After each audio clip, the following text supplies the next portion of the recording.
Well, as we were just hearing, almost 1 year ago today that the lights went up at the Olympic Park in London. For many people, as we were hearing, it truly was an incredible moment. But there were definitely lessons to be learned, lessons for those cities that are planning on hosting the Olympics in the future.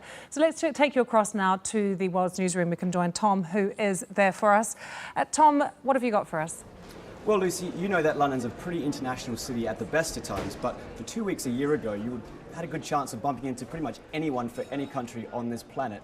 Now, we're marking the first year anniversary of the London Olympics with a bit of a race around the BBC's World newsroom. And why not start in London? Because those games were considered a massive success from a lot of people. And one man that saw that action play by play was the BBC's Alex Capstick.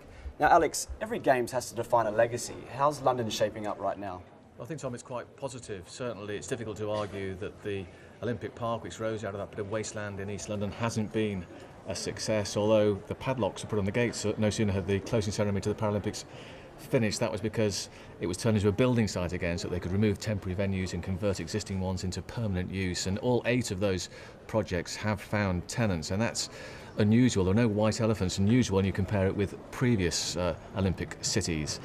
More difficult to judge has been the other commitment made by Sebastian Coe when London won the right to host the Games back in 2005. He said it would inspire a generation. More people would play sport as a result of the Olympics. Now, surveys and polls, including one by the BBC, suggest that that is happening, although other people will say, well, look, it needs a more cohesive, joined-up approach by government, National Health Service, schools, local councils, that sort of thing. That's not quite happening yet. And they also say that, to give a proper verdict on legacy, you need to wait another 10, 15 years.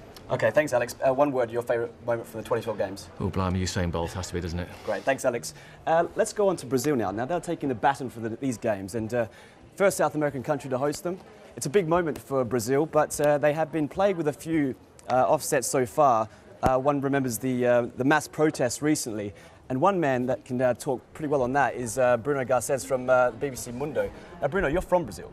You have contacts there. What's the mood towards the Olympics right now? Well, I think right now the concerns are more towards the World Cup. But there are fears that Brazil, after all that we've seen, the protests and the police reaction to them, sometimes sometimes an overreaction, and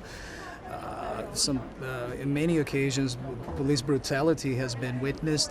There are concerns that Brazil might not be up to the task to host such a big event. I think push comes to shove, when the time is up, Brazil will be there, will be ready, will be apt.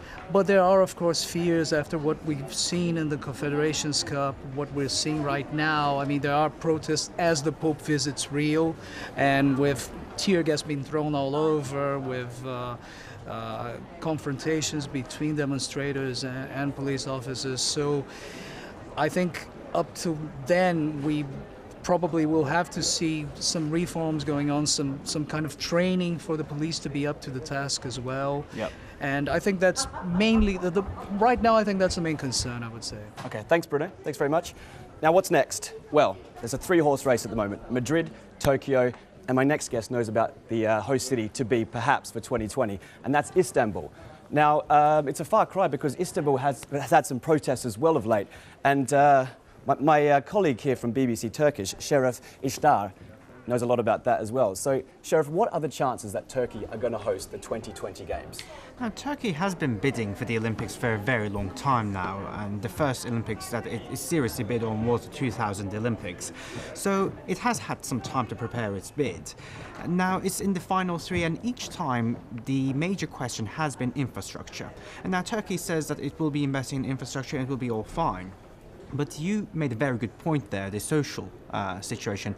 Before I came on air, I actually put out a call asking people about the Olympics and their legacy, let's say. And one of my friends from Sydney, which of course was an Olympic host as well, pointed out the social cost of it. It can go really well, like in London, when you invest in local community, but if locals feel that the interests of the guests coming to the country are trumping the interests of the locals, then it can have a major social cost, rather it can be a deterrent.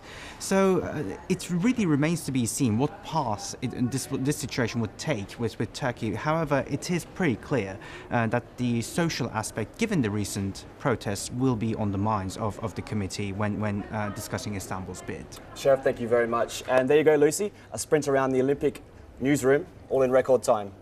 Tom, we think you should be in training as well with all that whizzing around. Thanks so much for showing us the world's newsroom in such depth there.